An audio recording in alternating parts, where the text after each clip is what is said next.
Well, first, I'd like to welcome you all to WinZero's AGM this year, and to acknowledge the work that Colin Todd did before he was unable to continue. So I'll just go through my presentation. I've got 14 major events and activities that we've been involved in, and they're too. It's too many to give a great deal of detail on without sort of sending you all to sleep. But I'll give you a list of them. I'll give you the list so you can get an idea of the overview. 1, the WinZero's Biodiversity Workshop. 2, Frensham litigation. 3, the Council's Earth Hour. 4, the Council's Greener Footprint Fair. 5, regular meetings with Wingecarribee Shire Council. 6, Regenerate Australia, a promotion of the World Wildlife Foundation film. 7, Zero Southeast, it's a regional climate change group. 8, a number of submissions to Council on various issues. 9, SHWACA, our affiliation with SHWACA, the Southern Highlands Walking and Cycling Association. 10, a stall we had at Balmoral Pottery Open Day. 11, solar my schools. 12, electric vehicles. 13, Southern Highlands Key Stakeholders Group. And 14, Council Sustainable Us program. Just returning to a more detailed account of some of these events and so forth. First of all, and the most recent we had was the WinZero Biodiversity Workshop. That was held on the 16th of August 2022, and it brought together by Zoom 15 participants who work in the field of protection of biodiversity on private land in New South Wales. One of the greatest threats to biodiversity in the Southern Highlands is the continued clearing of native habitat on private land. As many of you probably are aware, this is a crucial shire for biodiversity and habitat corridors. To address this, when considering DAs and strategic planning issues, the planners need mapping of native vegetation and biodiversity corridors. Unfortunately, Council's Environment section has not yet completed the mapping of the biodiversity corridors, but I understand they're still working on that.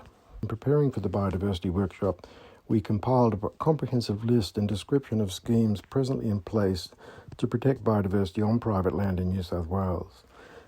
This, together with the additional information obtained through the workshop, will form the basis of a public webinar to be conducted in the future for raising awareness. The second activity of the group, consumed the most resources, is the Frensham litigation, and WinZero has been a leader in opposing this development. We organised an open letter to the Frensham board, signed by 15 environmental organisations. We printed and distributed 75 large display signs to properties. 4,000 homes were letter dropped with a brochure. A petition was organised and nearly 3,000 people signed it. Our representatives gave evidence in the proceedings in the Land and Environment Court, and we distributed many articles on social media and in the press, including the local press, the Australian and the Guardian. 2 major rain events were video recorded during the year, showing the consequential flooding in the Frensham grounds on the Natai River flood zone, and this highlighted the inappropriateness of the site for accommodating 65 students and 4 teachers. At this year's Earth Hour, we collaborated with the Steiner School art students to enter an award-winning sculpture about threatened species of birds in the Southern Highlands. The WinZero information stand displayed and gave out information on how to reduce carbon emissions, as well as information on the Southern Highlands Land Care Network. A display of electric vehicles and electric bikes was very popular, and at the Earth Hour stand we were also able to explain the Frensham litigations and the difficulties we saw with the Plasma Refine DA. We were invited to participate in Council's Greener Footprint Fair, and we took the opportunity with our stall to organise a second-hand book sale, and we donated the money, which was $1,100. We donated the money raised from that book sale to wildlife carers. Of particular importance to the activities of WinZero are the regular meetings that we hold with the Wingecarribee Shire Council. We meet quarterly with Council's senior executives, and discussions to date have centred around a few important topics. One is a draft memorandum of understanding between Council and WinZero. Fortunately, this has not resulted in a signed MOU, but we're still pressuring for this. The most important substantive issue I think we've addressed is the problem of silos between the environment section and the planning section, and the lack of environmental input into the planning process has resulted in some bad planning decisions and recommendations. The inadequacy of the environment levy has been brought to the attention of the senior executive. This has fallen from 4.25% in the year 2000 to now less than 2.6% of general rates this financial year. We've worked collaboratively with Council on Sustainable Us projects and grant applications, and will continue to provide input into the Southern Highlands Innovation Park planning.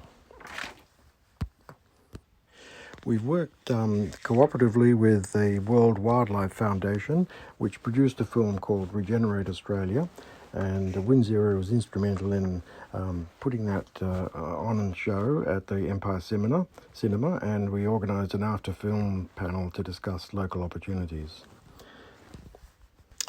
On the question of submissions to Council, WinZero has made a couple of important submissions. One is in relation to the housing strategy. And in that submission, we supported the setting up of annual and long-range targets for housing in the Shire. It also strongly supported the monitoring of the targets, and this will hopefully overcome the ad hoc approach used by previous councils, which led to the dramatic increase in housing as a result of developer pressure over the last 7 years. It's become clear that housing and the population in the Shire can only be regulated through the supply side of the equation, not by responding to demand pressures from developers. With a market of 5 million people on our doorstep, meeting demand would destroy the character of the Shire. The second major submission we made was in relation to the operational plan. It's a very lengthy document, and the main thrust of WinZero's submission was the inadequate funding allocated to the environment and climate change in particular. We've also approached Council on the Refined plastic recycling plant at Mossvale, and it's become apparent that this is in an inappropriate location, and the number of trucks anticipated to run nearby in residential streets is not acceptable.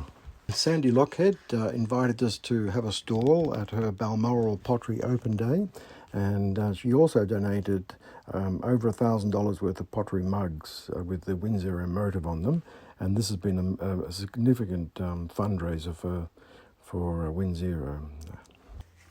WinZero's involvement in the state program Solar My Schools, has led to a close working cooperation with Mossvale High School and our local council to install 100 kilowatts of solar panels on the school roof.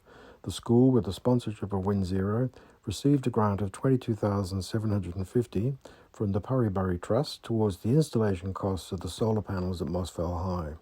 And we're now working with Berrima Primary School on a similar project. Finally, we've been involved with Council's Sustainable Us program, and we've supported and promoted each of the Sustainable Us projects and videos. Well, that concludes the Chair's report, and thank you all for attending today and the opportunity to explain what we've been doing during the last year. Thank you very much.